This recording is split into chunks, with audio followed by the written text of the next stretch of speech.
My name is Teacher Monica. I am from the United States in a state called Ohio.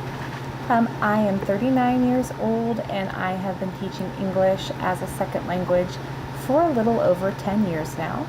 I have also taught other subjects such as history, math, literature.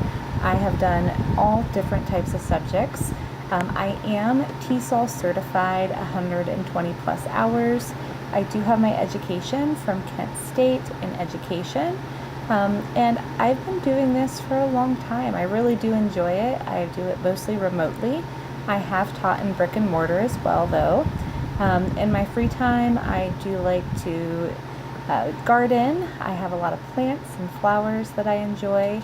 I like to travel a lot. I go on cruises with my sister. And I also have a cat that's really fat. And then I also have 2 little dogs that are seniors and a little parrot as well. His name is Antonio. I really love animals. I love cooking. I'm a vegetarian, so I like to try all different kinds of dishes. And I really just like to be at home with my animals and my family.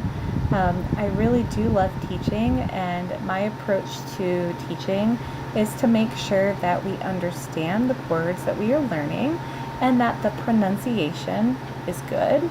And then also I like to make my atmosphere fun and inviting so that we can stay engaged in class and want to come back and learn with me. So I hope to see you in class. Bye.